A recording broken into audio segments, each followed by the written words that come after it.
Hello everyone. In today's video I'm going to show you how I make my Italian herbs and cheese bread.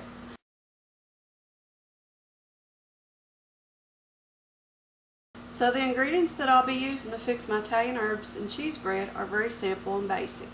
I'll be using some bread flour, but you can certainly substitute all-purpose flour and the bread will be just as good. It won't make no big difference.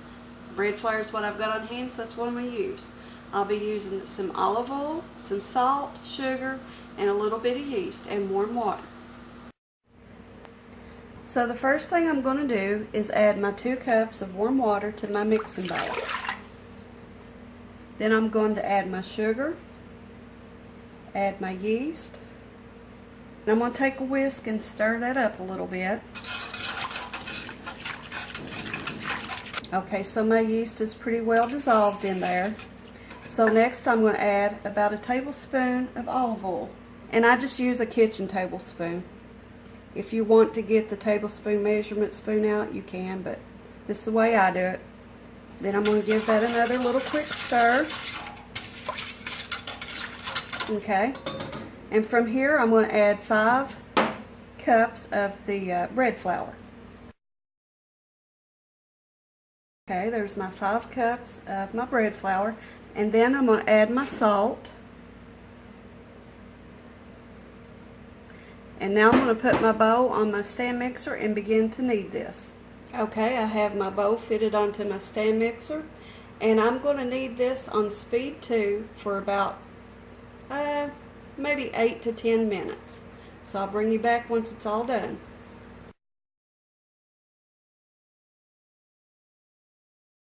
Okay, I've allowed my dough to knead for 8 to 10 minutes, and I went ahead and I prepared 2 of my glass bowls that I'm going to allow my dough to rise in.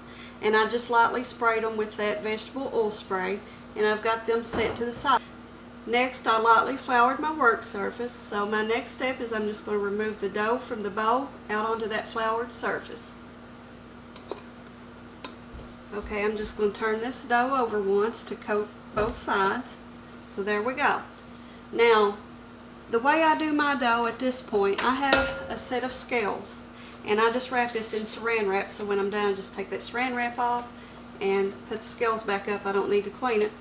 But I weigh my dough, and I try to just guess at where it looks like it would be the halfway mark on the dough. And I measure each piece, and I try to get them to weigh the same amount. Okay. So I went ahead and cut my dough in half, and I know one's going to weigh more than the other, so I'm just going to compare the two. That's like 159. This is 121, so I'm going to cut off a little piece of this. 143.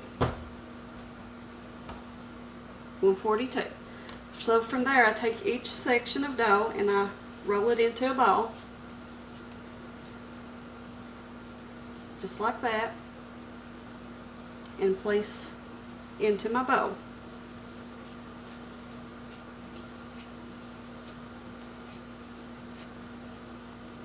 Here's the second one. And I'm going to take my vegetable oil spray and lightly spray the tops.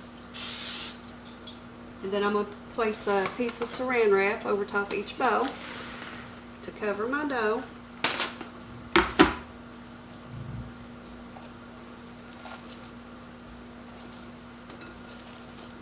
For my next step, I'm just going to place this in a warm oven. Now the way I do my oven to get it ready for my dough to rise is I turn my oven on to the lowest setting and allow it to run for 1 minute. When that 1 minute's up, I cut the oven off, I turn the oven light on, so that when my dough's ready to go in the oven to rise, it's the perfect warm temperature. It's not too hot for the dough. So that's what I've done. So I'm just going to place these doughs into the oven, allow them to rise. It might take an hour, may not, but you just want to let it rise until they're double. So I'll go ahead and do that now, and I'll bring you all back when it's done. Okay, my dough has doubled in size, so now we're ready to move on to our next step. So the first thing I'm going to do is unwrap my dough, and I'm just going to take my fist and gently punch down my dough and try to remove all that extra air. Next, I'm going to spray my work surface with this vegetable oil spray. And I'm going to turn my dough out onto that surface. And from here, I'm going to flatten out my dough into like a rectangle shape.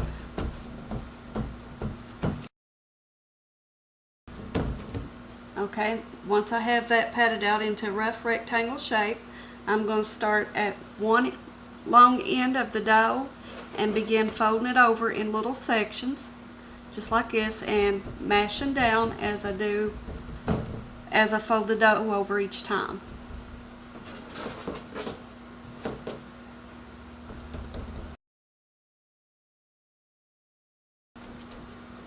Okay, then once you get to the end, on your last turnover of your dough, you're going to have a little crease. And you're just going to take your fingers and pinch that dough together to seal it together.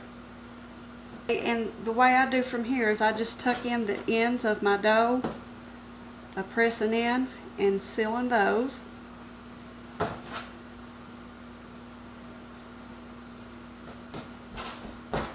And I try to even out my loaf a little bit.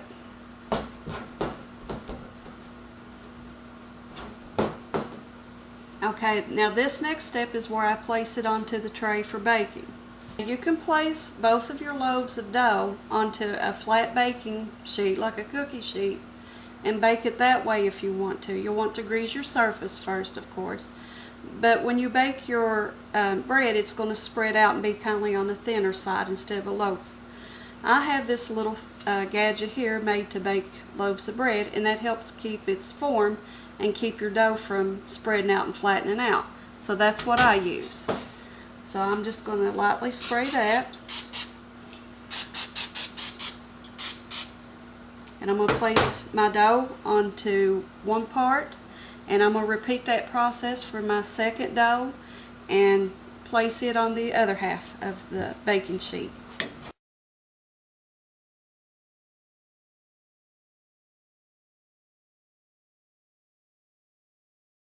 For the next step, I'm going to take a very sharp knife and I'm just going to slice a thin slice down through each one of these loaves.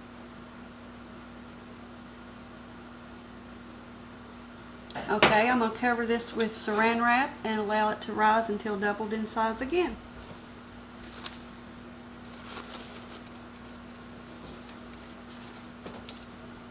Okay, while I'm allowing this dough to rise for its second time, I'm going to go ahead and preheat my oven to 375 degrees.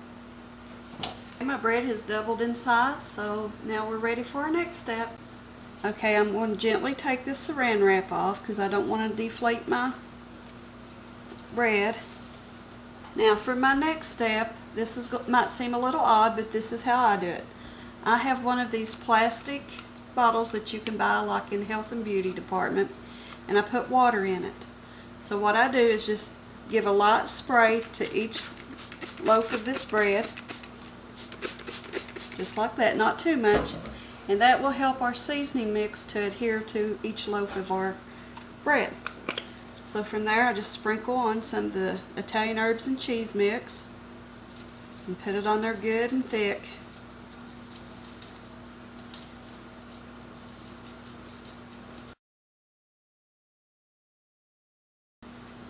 About like that. And then I'm going to take some shredded cheddar cheese and sprinkle lightly over the top of each loaf. Okay, now my bread is ready to go into the oven. I'm going to allow this to bake for about 35 to 40 minutes, or ever how long it takes for it to get a nice dark golden brown. So I'll bring you back when it's done. Okay, my bread is out of the oven, so the next step that I do is I like to take this butter that's in the spray bottle and spray each loaf on top. Okay, once I have each one of my loaves sprayed with the butter, I'm going to take this fork and just gently try to loosen those loaves so that I can place them over on a little wire rack so that they can cool.